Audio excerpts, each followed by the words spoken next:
Hyderabad Domalguda police station పరిధిలో జరిగిన భారీ దోపిడీ ఘటనలో ₹1 విలువ చేసే బంగారం దొంగిలించారు. దోమల్గూడ ప్రాంతంలోని అరవింద్ కాలనీలో ఉన్న బంగారం వ్యాపారి ఇంటిని దుండగులు లక్ష్యంగా చేసుకుని ఈ దోపిడీకి పాల్పడ్డారు. దుండగులు సృష్టించిన తీరును చూస్తే సినిమాల్లో చూపించే విధంగా ప్లాన్ చేసి దోపిడీ చేపట్టారు. దోపిడీ సమయంలో దుండగులు 10 మంది కలిసి వ్యాపారి ఇంట్లోకి చొరబడి అక్కడున్న వారిని కత్తులు, తుపాకులతో బెదిరించారు.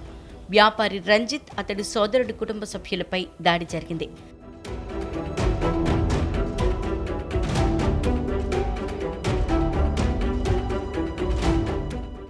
ఈ దాడిలో దుండగులు ఇంట్లోని లాకర్ను బద్దలుకొట్టి 2.5 కిలోల బంగారం, 3 మొబైల్ ఫోన్లు, ఒక ఐట్యాబ్ను అపహరించారు. అయితే వాళ్లు సీసీటీవీ ఫుటేజ్లను గుర్తించకుండా ఉండేందుకు డీవీఆర్ను ఎత్తికెళ్లలేదు. ఈ దాడి సమయంలో వ్యాపారి రంజిత్కు తీవ్ర గాయాలయ్యాయి. దుండగులు కత్తులతో అతడిపై దాడి చేయడంతో తీవ్ర రక్తస్రావం జరిగింది. ఈ ఘటనపై దోమల్గూడ పోలీసులు కేసు నమోదు చేశారు. ఆధారాల సేకరణ కోసం క్లూస్ టీం రంగంలోకి దిగింది.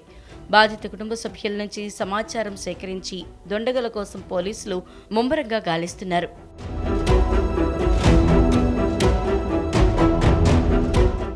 పోలీసులు బాధితుడి ఇంటి పరిసర ప్రాంతాల్లో ఉన్న సీసీటీవీ ఫుటేజీలను పరిశీలిస్తున్నారు. దుండగుల స్కెచ్లు తయారు చేసి వీరి కదలికలపై నిఘా పెట్టారు.